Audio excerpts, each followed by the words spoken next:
We all have a story that's unique. And today we're going to welcome into our studio the amazing Steffen Kaplan. He is a former supervising editor at the New York Times, a social media and visual strategist, and a live stream producer with Spin It Social. Don't go away. We will be back with some more on Steffen Kaplan.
If you're just joining us, a very warm welcome to the conversation with Brigetti. I'm your host, Brigetti Limbanda from Cape Town in South Africa, and our live stream is made possible by StreamYard and BeLive Media. A special warm welcome to you, our audience on Twitter, Facebook, YouTube, and LinkedIn. This is an audience-centric show, and we are monitoring the comments, so please feel free to say hello in the comments, and if you have a question for our guest, please post that in the comments as well. In today's show, we're going to be talking to the amazing Steffen Kaplan. He uses storytelling to help brands attract audiences and brand ambassadors. He's also the producer of the Eminem Show, that's the Martin Lindstrom and Marshall Goldsmith Show. He is a former photo editor at the New York Times, so he brings a level of visual expertise that most of us can only dream to aspire to have. Top executives look to him for guidance on social media, and he also helps them manage brand-related crisis, which is huge. And in the spirit of giving back, Steffen teaches social media at the Fashion Institute of Technology, and he also hosts the Spin It Social live stream. It highlights the journey of photographers amidst their struggles during the pandemic. I'm dying to talk to Steffen, so let's not waste any time and bring him into the show, shall we?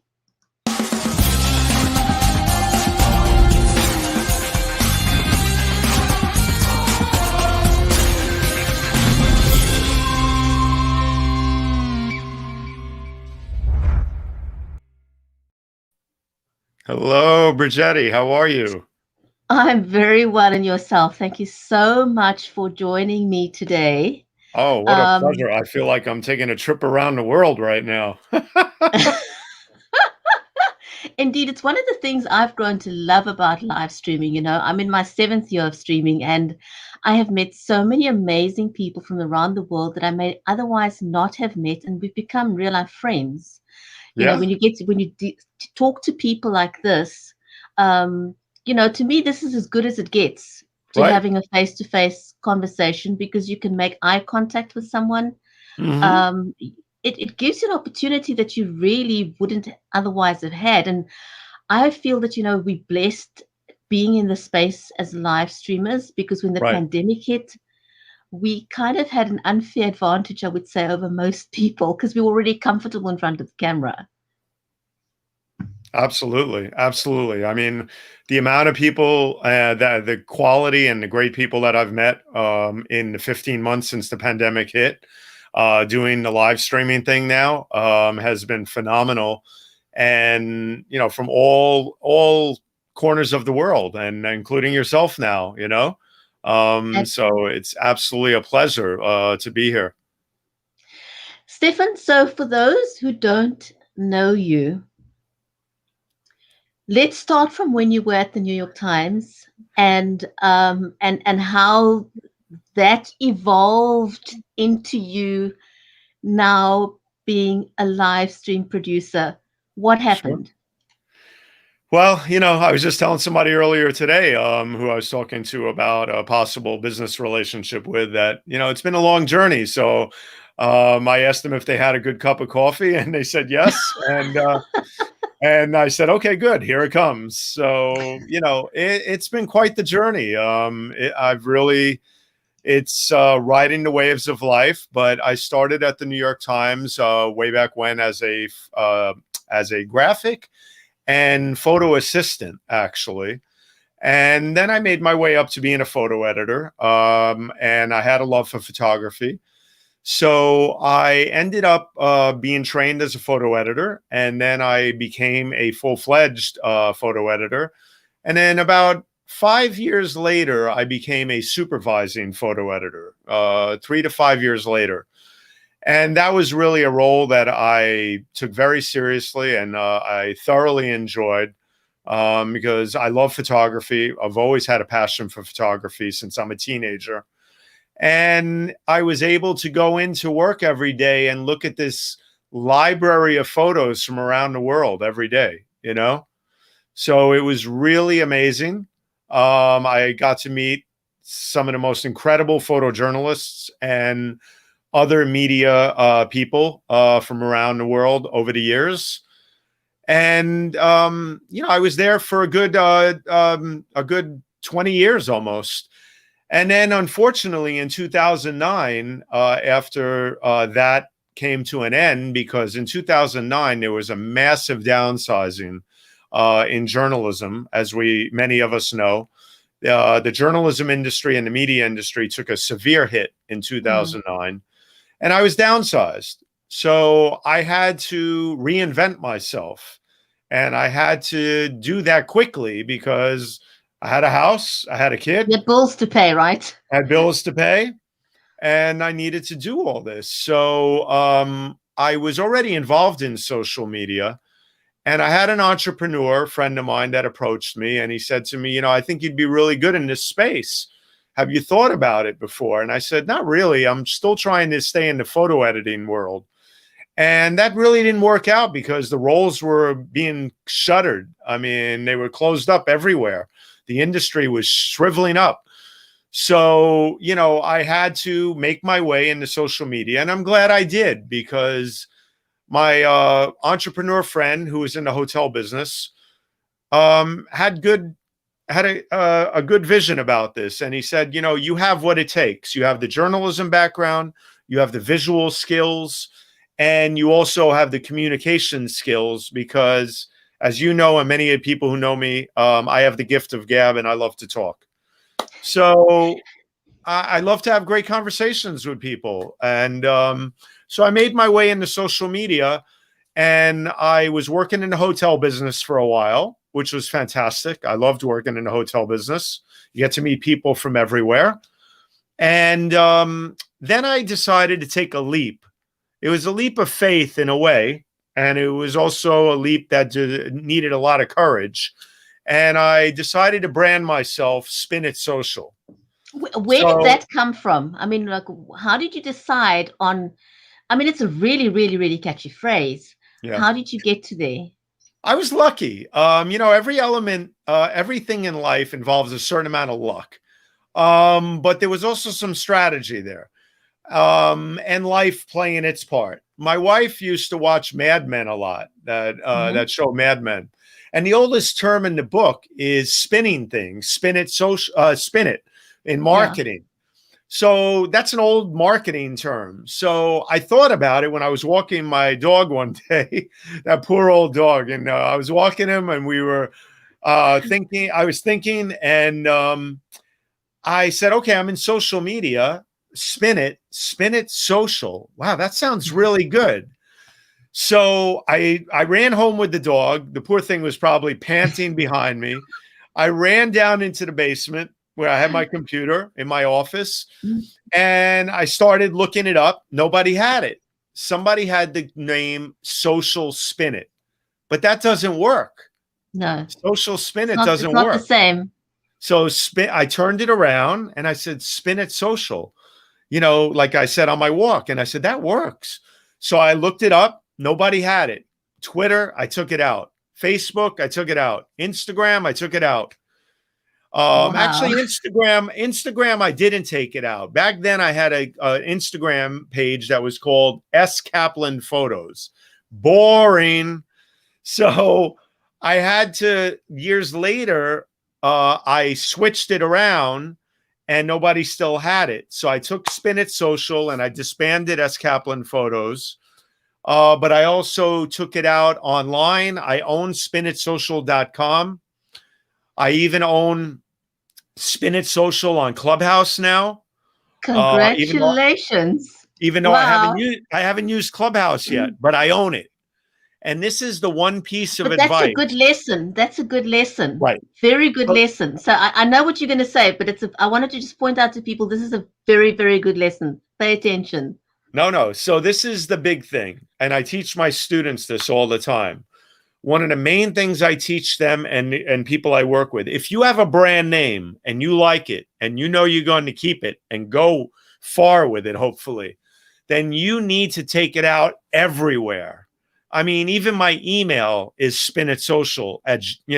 Everything is Spin It Social.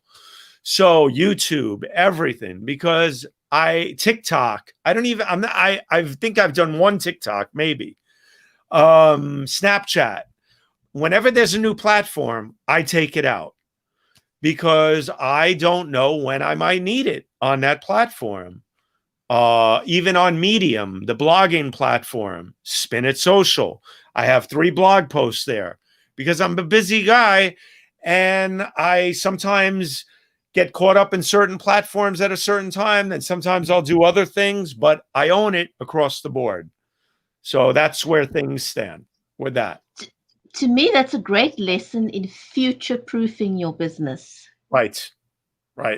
Because Exactly. you'd hate to dominate a particular social platform and then you grow and expand into another platform, and by the time you've grown into it, someone else has grabbed the name. That's right. And you don't want that happening because then you see people on Twitter and all these things and it happens and you can't do anything about it. So you have to add a number or you have to add an underscore or whatever it is you have to add or juggle around. I don't want that. I want Spin It Social across the board. So this way, when I tell people a name, they can find it, But anyway, so, I made my way into social media that way, but I've worked with a lot of brands. My first client was the one that launched me. I was very fortunate, thanks to a Brazilian entrepreneur friend of mine named Flavio Masson, who's a brilliant entrepreneur out there. Flavio introduced me to my first little client, and I'm making a joke about this because it was a big nonprofit in the States called AARP. And AARP is a juggernaut of a nonprofit. And I was really fortunate to land them as my first client. And they brought me on and I became a social media and visual consultant with them. But I also became a very specialized thing as well. I became an executive coach. And that was really important because I was able to help a lot of executives and academics out there learn how to do social media right. So that gave me a whole new skill set. And then I just, I did that for about 5 or 6 years. Then I became, I got other small clients here and there. Then I became a social media and visual consultant with a charitable foundation that teaches kids about money management. I had the chance to work with Discovery Education in partnership with them and Junior Achievement, both global organizations. And then the pandemic hit. Whoa, what a jolt that was, right? For everybody around the world. A big reality check, I want to ask you for people who don't yet know Spin It Social and yourself, Steffen Kaplan. Mm-hmm. Every single time I see a photograph that you've taken, my jaw drops. My jaw just literally drops. You Oh, thank you. somehow seem to just catch it at the perfect angle. Do you have any examples that you can share with us? Yeah, sure. I can put up my I'd love to see something. I'll put up my Instagram page right now, which I had ready. So Awesome. here's an example of my Instagram feed. Lately, I've been doing a photo a day for Pride Month, and I've been doing a photo a day from my archives of photos dealing with Pride Month. And there's all different photos that I've taken over the years. Here's a little video clip. This is really Yeah. fun. Of he's about to run like a butterfly there. I Did love that. I love that. And did you just that's happen to take that footage, or was it did you have that done specifically? no. I get my cameras. I go in for Pride Day, and I walk around for hours on end, and I just look at life, and I just go crazy all day, taking pictures of all these amazing colors and outfits and beautiful people celebrating their life and their pride for the LGBTQ community. And it's just absolutely a beautiful thing every year. And I do that with any event or anything I do in life. I just love to walk around and, I look at things the way I look at them. I can never explain it. It's just the way my eyes capture daily life. And let's see. This is actually a classic vintage photo that I took when this is one of my very Oh, first photos. wow. This is one of my very first photos as a photographer. That is And it was stunning. from Christopher Street in 1978. And it was a photo of a transgender person who was an amazing look of Marilyn Monroe. And I absolutely loved it. And it's one of my classic photos that I will always cherish. But I walk around and I do all these photos those days. So that's what I've been doing lately for Pride Month. But I also do a lot of other photography, whether it's nature photography. I also, whenever I travel, I take a lot of photos of different things. I love nature. I walk around all the time in parks and other things. I also do a series of photos called Just Look Up, where I look up at these very unusual angles, and I love to document things that way. Is that what Uh, you call it? I've been wondering because I mean I love the angle that you take it at that specific angle, and of course right. I love the pictures of the swans that you take. Every time you show those swans, I'm like, wow. Yeah, I love animals. I have a very big passion for animals, horses, cats, dogs, you name it. I'm trying. Here's one of your swans that you were talking about. Gorgeous, gorgeous. I love There's these. these two swans that live by me in a nature preserve area, and they just had little ducklings or whatever, and little babies, and they're just gorgeous, and I just love them. So I've been capturing them, but like I said, I capture many things. I love to create videos. This is a video of a photo I took with some special effects. This is one of the big things Wow. I tell everybody all the time, to make magic every day. So one of the things that I love to do, besides all that, is I love to teach people to just create things.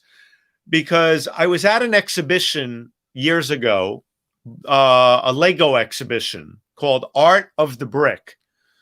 And Yeah. this ex-lawyer named Nathan Sawaya, who wasn't satisfied with being a lawyer, decided to become a master Lego builder because he just had this passion for Legos. So he left the field of being a lawyer, of being in the field of law, and he decided to become a master Lego builder. So he did this, creating the Eiffel Tower and all these magnificent creations. Well, What a pivot. yeah, I went to go see this exhibition in Times Square in New York with our son and my wife one day. And there was this sign, a big thing he created that was on the wall, and it said, what did it say? It said, God, I'm trying to think now. Create what you see, create what you feel, create what you've never seen, just create. I And love that. Just and create. It's yeah, almost as catchy as the "just do it" just do phrase. it, just create, just so I saw that, just create. And it's, when you see something or experience something in life that just takes over your life and your thought process, those words resonated with me so much that I went out and I just started creating everywhere I go, no matter what I do. Videos, photos. I mean, I always did that, but it took on a whole new dimension because I started looking at things differently. Differently. No? So that's what it is often. It's changing our perspective. A lot of times we can look at what happened to us um, at the onset of the pandemic and how it affected us. Right. But if one can find a way of switching your perspective and Mm-hmm. say, look at what happened for me instead of Mm-hmm. what to That's right. me, and then just look at how you can pivot. I mean, if you think of your background now as a Mm-hmm. photographer, and there's lots and lots of photographers out there who are without work, Right. and but they've got a creative skill. They've got an incredible creative skill. That's right. How has that creative skill translated into you Mm-hmm. becoming not just a live stream producer? Now, Right. this is something I often like um, to talk about because Mm-hmm. people misconstrue the ability to use software and call themselves a live stream producer. Right. Right. There's a difference. So you've Yeah. used your skill and you've become a great producer. Oh, thank you. Thank you. Well, I've worked hard at it. I have to say there's two things that happened when the pandemic hit. One was that I realized I needed to upskill and pivot again because so when I became a social media strategist, I realized that there were going to be a million social media people out there, and there were going to be a lot of people in the business. So I weaved in. Can I ask you to back up there for a second? Sure, absolutely. When you say you're a social media strategist, tell us a little bit, what exactly does that mean? What do you do for people? Sure. So I help people um, figure out how to use their brand in the best way possible to, of course, draw attention to their brand in the most positive ways, of course. How to create great, well rounded content, because I'm a firm believer in the secrets to success in social media are two or three components. One is well rounded content, two is engagement and community building and community management. And three is incorporating all these different elements into one great package. You can't have a flat social media presence, but that doesn't mean that you want a social media presence that's also too out there. You want it to be well balanced with what you represent and what it is that you are showing the world. It has to be the right image. Your brand is everything. So everything you do on social media, everything reflects on you, your brand, and if you're a social media and visual strategist like I am, it reflects on brands you work for. So Stefan, can I just back up right there? sure, Because sure. what you said there is a very, very important point. Mm-hmm. What I often see, especially on Twitter, Mm-hmm. is that people will say, "This is my personal account," Yeah. as if that's the one me and that's the other me. No, no, no, no, no, no. There's no such thing as separate accounts or separate yous out there. It's you, and that's it. So when you're out there, and I was just talking to a big high level executive the other day about that. I was my first time going into Manhattan in a while because of the pandemic. I took the train in, and things are opening up, thank God. So I've been double vaccinated. So is he and other people I've been together with. And we were taking a nice walk on a beautiful, beautiful place in New York that I love to walk on and have walking meetings now. That's the new thing, walking meetings outdoors, because you're outdoors and it's safer. So we're walking along the High Line in New York, which is in the West Village of New York City, where I used to live. And it's a beautiful park now that they've transformed into this absolutely gorgeous walking park. So we were there, and it was a beautiful day. And we were talking about that. Yes, sorry.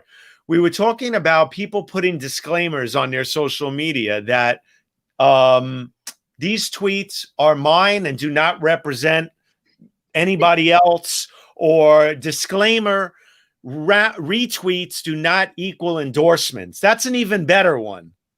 Okay. If you're retweeting something,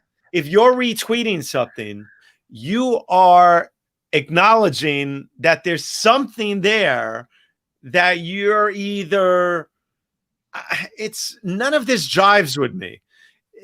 There is nothing out there. If you recirculate it, if you retweet it, or you tweet it, You've put your stamp on it, put right? your stamp on it. Okay. So stay away from anything that you don't want associated with you or other brands that you work with, because it will catch up with you. You know, It's, to me, that's almost the same, going down the road where people play copyrighted music and they say, I don't own the rights to this music, blah, blah, blah. It's like, a public declaration that you're illegally playing music you don't own without permission of the copyright right, owner. right. So, so that's all relevant to being a social media strategist. Now, as I said, when I became a social media strategist, I realized soon after that I had to adapt, and I needed to bring more of my background into this to separate myself from the crowd. So I had launched my brand, and I realized that for me, it was becoming apparent that I needed to weave in my visual background.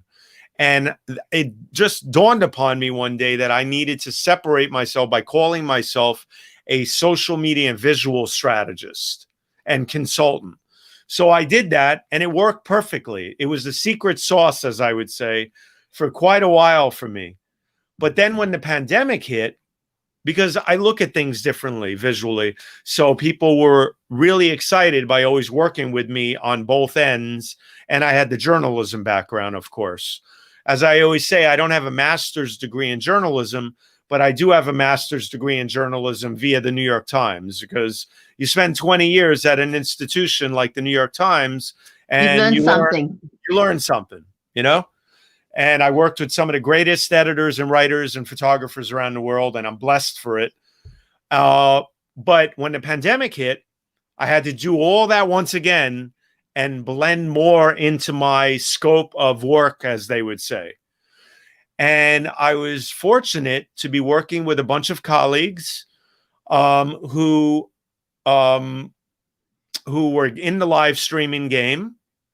And I realized that they're on to something. And I realized that I need to focus on this just the way I was with them. I was working on projects with a great social media and digital strategist out there, a very dear friend of mine, Srinivasan. I was working with Sri on many, many projects. And I'll always be very grateful for always working with Sri. We love to create things together. And now I consult with his group.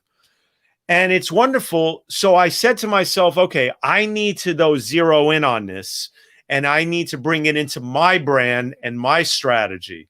So the best thing I could say is that once I got started is I had to create my own show, just the way you have, because there is nothing like doing it for yourself. Nothing. Because you start to look at all the little things that matter, that should matter to clients. So you need to hone your skills before you throw yourself into a client's work all the time. And I did that rapidly with my Spin It Social Hour. Well, you've done an absolutely amazing job. How did you Thank you. then? I mean, I'm blown away that you produced the Eminem show, the Martin Lindstrom and Marshall Goldsmith show. I mean, that is just a show on a completely different level. Well, that's the thing, Brigetti. That's the thing. You know, as Tell you've me a little bit learned. about that journey. Yeah. Yeah. So it started with the Spin It Social Hour, like I said. When the Spin It Social Hour, when the pandemic hit, I decided that I was thinking of what could I do to create a live stream show that means something to me and means something to other people. I didn't want to just do anything. So I took some time and I reflected on it. And it dawned upon me that I needed to help the photo community because it was drying up job-wise for them. And I had a huge network of photographers from having worked in the business all these years. So I wanted to create a show where I was going to invite and interview photographers from around the world, from one level to the highest level, dealing with their journeys and their work. So I decided to do that. And I started out right out of the gate by interviewing some great photographers and showing their work and learning how to produce a show. Soon after, I started getting really interested in it as not just as somebody who was just doing it as a hobby and a passion, but as a business. So I realized I had to up my game really fast. By the way, cheers to StreamYard with our cups.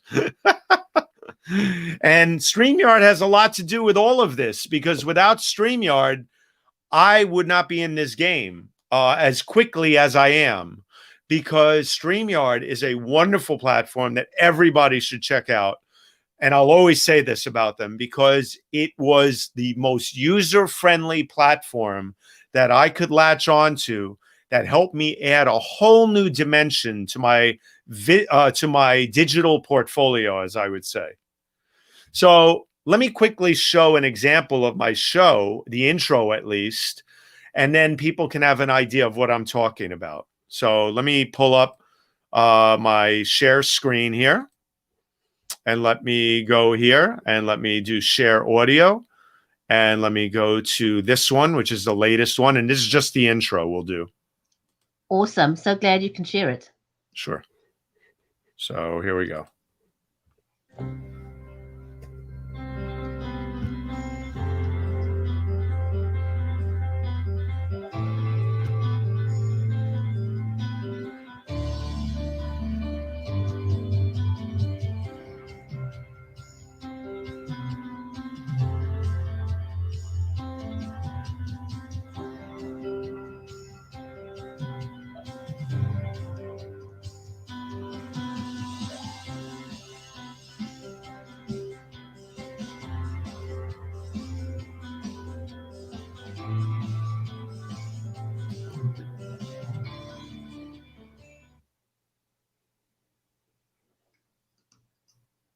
Wow. Good evening, everyone, and welcome to the Spin It Social Hour. Wow. Well, I'm back. We're back. It's been about, let's see, a month and a half. We took a little break, reorganized a few things, and it is an absolute pleasure to be here with everyone. My name is Steffen Kaplan. So then I also we move on from that, and basically I create an opening for the show. Tonight, we are here to talk about two wonderful human beings and two great photographers. It was a pleasure meeting them. It's been a pleasure working with them over the past week or two, getting this together to show their work. So let's not wait any longer, and let's give them their just due with this opening that I curate every time we do a show. Here we go. Enjoy. In May, Brooklyn was treated to a photography exhibition of 11 digital images displayed on more than 500 Link NYC kiosks through the through the borough for a 2-week campaign called South Brooklyn Heroes. The project captures the faces, voices, and motivations of people. So then we show the photos, and then of course we get into an interview with the photographers and think about what really mattered. Right. Right. Yeah. Well, you know, I mean, I have several friends who are battling very severe forms of cancer, and it really it touches. So that's basically a glimpse at the show. There's the opening with the photos that I curate from the photographer's work. I do about a 1.5-minute introduction, which I narrate. And I have a wonderful co-producer named Jonathan Borstein who helps me put the narrative together. And then we do that, and then I bring them on, and then we have a great interview. And then I show a slideshow as we're talking, and we talk about the photos. We talk about their journey and their work. So that's how I created that. Now, along the way, 48 shows later, about 2-3 months ago, I started getting interest and phone calls in what I've been doing. And that's when, I'm sorry, Brigetti, you're muted. Sorry, can I just interrupt you there? What I want to ask you is, so you have developed a run of show, right, which is what you demonstrated just a moment ago. That's right. So for those who don't have that, can you tell us why it's important to have a run of show, sure, as opposed to simply just hitting the go live button and hoping for the best? Absolutely. Absolutely. Well, I mean, it depends on the type of show you do. So let's say this. Let's say you were just doing a show that was not multimedia oriented. It might be a little easier to hit the go live button and just have a conversation. But even then, when you think about it, you have to have a theme to the show. You have to have questions for the guest. So it's best to have those planned out in advance. It makes you more comfortable, but more importantly, it makes the guests very comfortable because you're creating a strategy with the show, a run of show that takes you through the different elements of what it is you want to have a conversation about. So therefore, you're not stuck in the middle of the conversation, and you're not like looking like a deer caught in the headlights when maybe the guest doesn't say something, or maybe you had a lapse in your memory for a second. You always have something to look at, and I usually have it in front of me, the run of show. I now have a separate screen next to me that usually has that next to me in big bold-faced letters with approximate timestamps next to them. So therefore, I could take a quick peek and see how far behind I am in the conversation. And then there are sometimes conversations where you have to just let it flow and throw the run of show out the window because you want to just have a great conversation. And if it's going well, then enough with the run of show. Go with it. Go with it. Absolutely. And I think, you've got to just sort of see where things go. And sometimes your guests bring up a point that's maybe incredibly of interest to the audience, right, then run with it. If your audience loves that point, run with it and don't worry about, following the run of show because you're already in the process of the show. And then the other thing is that I was just talking to Ross Brand, a friend of ours, who's a great live stream producer and a great live streamer because he's got many years of broadcasting experience. And I'm always talking with Ross about different things. Ross Brand is a gem of a human being and an incredible professional. And we were talking about just the other night about people who use who rely too much on the chat in these live streams where they're constantly engaging the audience. Now, you want to engage the audience and you want to get involved that way, but it doesn't mean that you interrupt the flow of the interview either all the time, every 2 minutes, because that makes for a very choppy conversation. And then there's no flow to the dialogue, Absolutely. The reason you want to do that is because you do want to engage the audience, but you also want to remember that people are going to be watching this show on demand after it's live.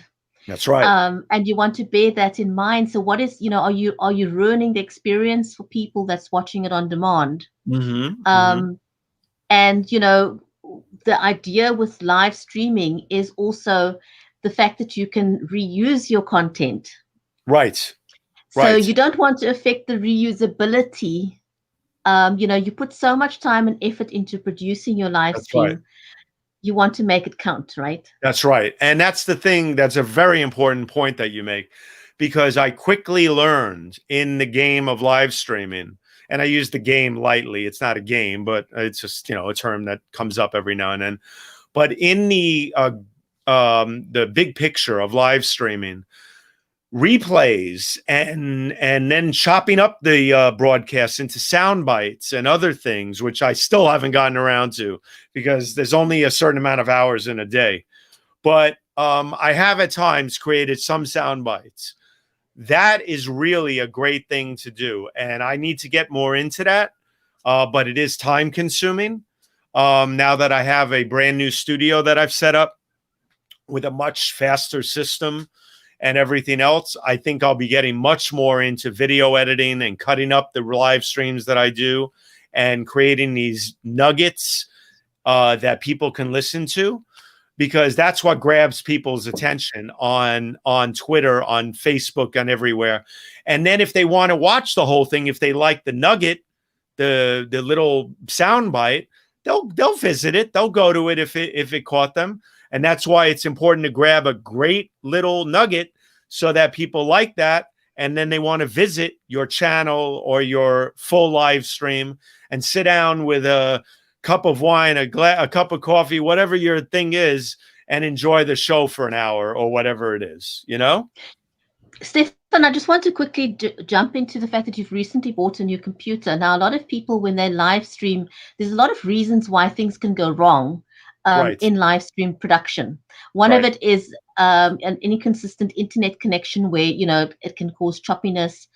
Yeah. Um, and not having good audio where there's breaks in the audio. You don't want bad audio because people sometimes will forgive bad um, visuals, but they won't forgive bad audio. People will That's immediately right. believe they can't hear you very clearly. But one of the other big things is that people may not realize that you need computing power when you're streaming. So what Yes. difference has it made for you?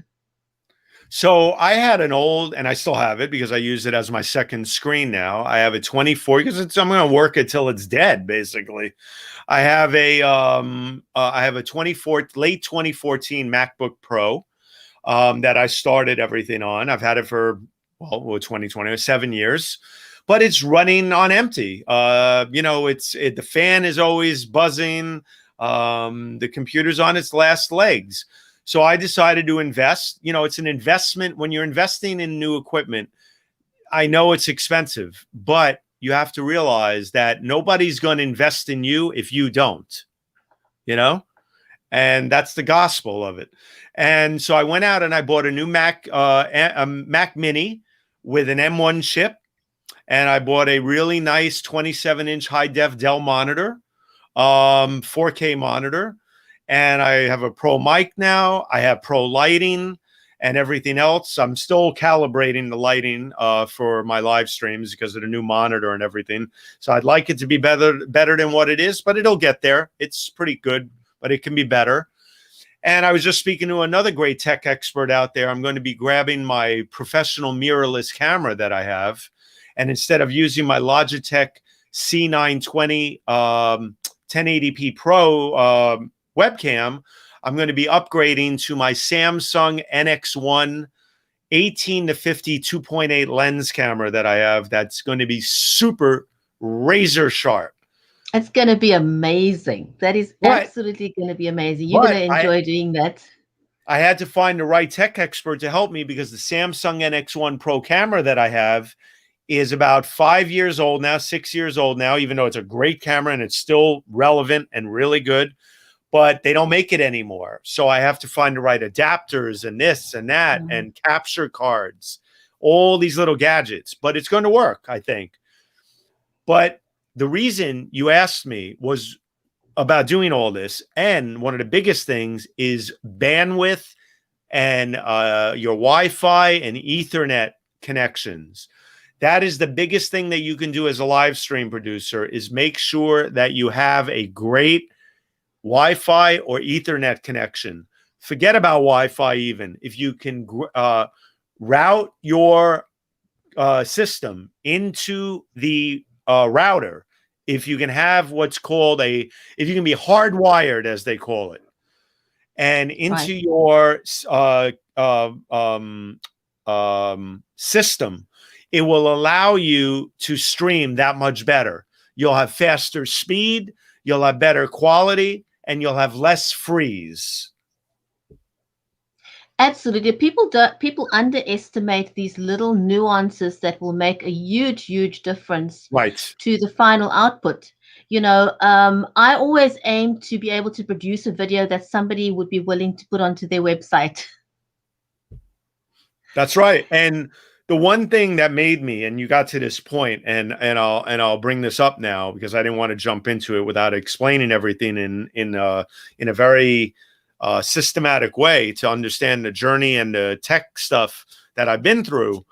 But you asked me about Martin Lindstrom and Marshall Goldsmith. So Right. this is where it all comes to being at another level now. So I was approached by Martin Lindstrom because I was doing a show for another person, Lisa Norell, who's a wonderful, wonderful entrepreneur and has a show called the Mindful Marketer live stream. And I help produce her show. I don't help, I do produce her show. But Martin approached me after being a guest on her show. And he said to me, I really like your whole background. In fact, you have it all. I'd like you to be my producer for the show with Marshall Goldsmith. I was like, great, let's do this. So he said, I'm going to call it the M&M Show. I want you to produce it. Let's start working on it. So we started working on it. And I'll show you quickly an intro to that and see the difference between when I first started as a live stream producer, doing a regular live stream, and now doing a full-fledged production with an opening, with a countdown clock and videos and everything. And I'll give you a quick taste of that right now. So you'll see what I I'd produced. like that, but that's a nice thing that you can actually, after a while, um, have this repository that you can look back on and show, see for yourself how you've grown, and show Oh, your yeah, clients what your journey has been. And exactly. I mean, you also teach at the Institute of Technology, Yes. so that's valuable. Being able to Yeah. say to people, "This is where I started, and this is where I am now." Well, that's exactly it. And a lot of this also I incorporate into my class. I teach one class every other semester at FIT, the Fashion Institute of Technology, on the fundamentals of social media. And one of the things I did last semester, last spring, not just this past one, but the last spring, was when the pandemic hit, I had my first 6 weeks in class. Then the pandemic hit and we all went virtual.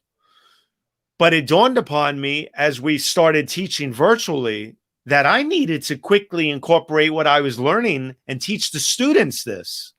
Right. So I started teaching my students how to live stream right away with StreamYard and other things. And I started teaching them the importance of what I'm grasping onto here. And I just did a full semester again right now. And many of them have thanked me for teaching them live streaming now, because even I am light years ahead of what I was 2 semesters ago compared to where I am now. And a couple of them had said they're going to actually keep doing what they started doing with my class. And I was That's thrilled because amazing. they want to do their own shows now. And That's amazing. so that really, really made me happy because they realized that I was teaching something very current and very valuable to them, and not just general social media, which is very important. I wanted to teach them how to do social media really well, and teaching is wonderful. I love teaching. I love giving back. But let me give you a quick glimpse at the difference. Now, my show that I just showed you is the caliber that I'm at now. But if I showed you a very early show that I did from mine, it was you can go to YouTube and find that, folks. But if you look at the very first one with a photographer named Nick Curry, you'll see the difference between my first show and my 48th show. But now, as a producer for Martin and Marshall, Martin Lindstrom and Marshall Goldsmith, you'll see here the difference of taking it to a whole new level of being a full-time producer now in social media and live streaming. So here you go. I'll show you what it looks like there. And we'll give that a show right here. And I think it is right here. Yes.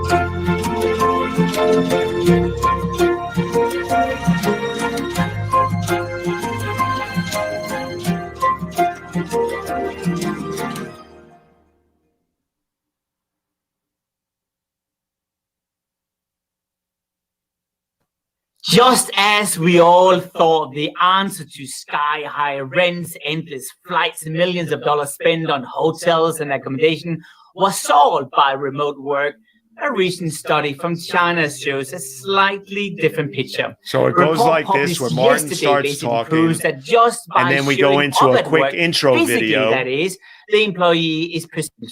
But there's more surprising fact hidden underneath the surface, mind in the world. And the show starts right now.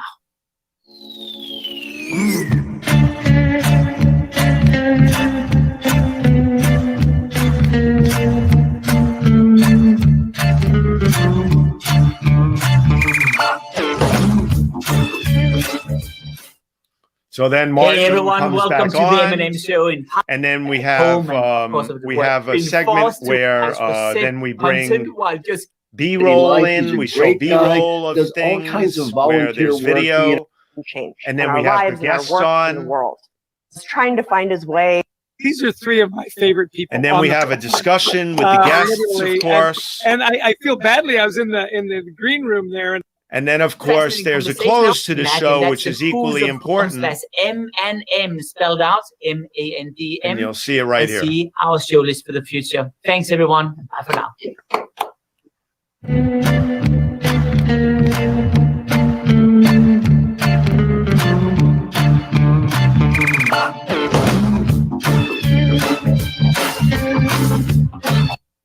So that is how that is shown. And let me stop the screen. So basically, it starts off, very multimedia oriented. We have what's called B-roll incorporated, where we'll show, before a guest comes on, we'll show a silent clip of them on stage somewhere speaking. If they're a big speaker, for example, at a TEDx or something, Martin will talk about the guest. We'll show them, then we'll take that off. Then the guest comes on. So it's very, very dynamic. There's a lot of different elements to control. Now, I'm doing all that by myself. So there's a lot to keep track of. And then there's engagement with the audience, showing all the tickers and banners below. So it's quite the production. And I'm honored to be doing that with Martin and Marshall, because they're two really, really incredible entrepreneurs and thought leaders. You're muted, I think, Brigetti. Sorry, I've got this thing going on with my throat at the moment. No problem. There's a lot of moving parts that go into live stream production. Right. It's not simply, as I said, hitting the go live button. You've got to know when to hone in on a particular segment or feature a person, and Right. taking guests on and off tickers. Paying attention to comments, Yep. Not just willy-nilly showing comments, but being able to find the comments that are relevant to the conversation, Right. knowing when to bring them in. There's a lot of things. The other thing I find, Brigetti, that's really interesting and really important, and that's why people come to me now, because of my background, and I'm flattered and honored to do that, is because they see that even during a show like that, or any show I excuse me, any show I produce. Excuse me for 1 second. You know, I've also got something terrible going on with my throat, I and don't that's why know. I keep muting myself because That's I'm fine. constantly clearing my throat. Well, you just sent it to me. I'm so sorry. It's okay. It's okay. But the thing is that even when you're doing a show like that, you have to be ready for anything. And here's an example. If you're producing a show and somebody starts talking about something that you can illustrate something with, you have to be ready to jump online and grab that maybe. Like I was doing a show for somebody a couple of weeks ago, and they were talking to one of the guests about somebody that they wanted to illustrate, but they didn't have anything. So I Googled it real quick behind the scenes. I found the website and I shared the screen and I put it up, because that is what's called being dynamic and ready for anything. And you have to learn how to do that. Improvise. That's the word I was looking for. You have to look forward to improvising and always taking things to another level creative wise. So having a visual background, I'm always thinking, what can I do to illustrate something? If I can't illustrate it, then I get angry with myself. Yeah. Oh my goodness. Stefan, I can't believe we're at the top of the hour. It's been an absolute pleasure. Any final words before we wrap this up? Maybe just a very quick word on how to manage brand-related crisis, because I think that's a huge, huge thing for a lot of companies, and so many people get it wrong. So I think that would be a nice note for us to end the show on, with some great advice for people. Sure. So I've been fortunate to never have created a crisis. That's number one. Woo. Let me do a quick Hail Mary here and knock on wood and knock on wood at the same time. Never say never, so I'm knocking on a lot of wood. But the thing is that I think one of the two biggest things that come to mind. One is always take the time to sit back, take a deep breath, and think about what it is that's going down, what it is that's transpiring, what it is that's happening. Because sometimes it's such a jarring thing to be in the middle of a crisis. And this goes for life too. If you're driving, you have an accident, road rage, whatever it is, you have to think and reflect for a minute on what's going on, and not let it get the best of you. Figure out the elements involved and then proceed rather quickly, if you have to, towards solving the problem. Do your homework real fast. See what's been said. See what's being said. See what you can show that if there is a problem, why it happened. Did it happen? Is somebody just making a big deal out of something that doesn't need to be taken to another level? We live in a very difficult time right now. I was just saying this to somebody earlier in a business meeting, that people can take anything, Brigetti, and they can turn it into something else. It may be something that they didn't even mean to turn into something else, but it could take on a whole nother dimension really quickly online. So take a moment, reflect, take a deep breath, think about it. The second thing is, sometimes you don't even have to be the one to handle everything in terms of dealing with the crisis. Sometimes if you built up, and this is the importance of building up a great community.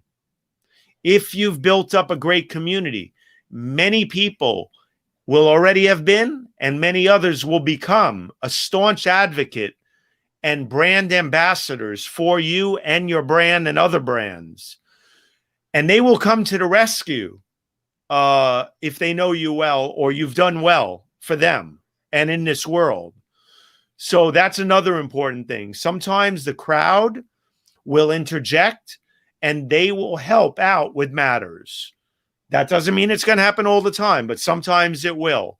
And sometimes that will put out the fire, if there is a fire, or reduce the significance of the fire to little ambers even, that may be enough to help you figure it all out. But that's a big issue and a big topic. So that's something it's a topic on its own, actually. Yeah, it is a topic on its own. But those are two very important things that I would throw out there right away to be mindful of. You know? Absolutely. Stefan, thank you so much. It was Surely. awesome having you join us, and a huge big shout out and thank you to our audience, to our live audience, and also to our on-demand audience. So until next time, you've been watching The Conversation Live with Brigetti, and our amazing guest today was Steffen Kaplan. Stay safe, everyone. Until next time, it's going to be goodbye for now. Bye, everybody. Take care. Thank you. Thank you, Brigetti.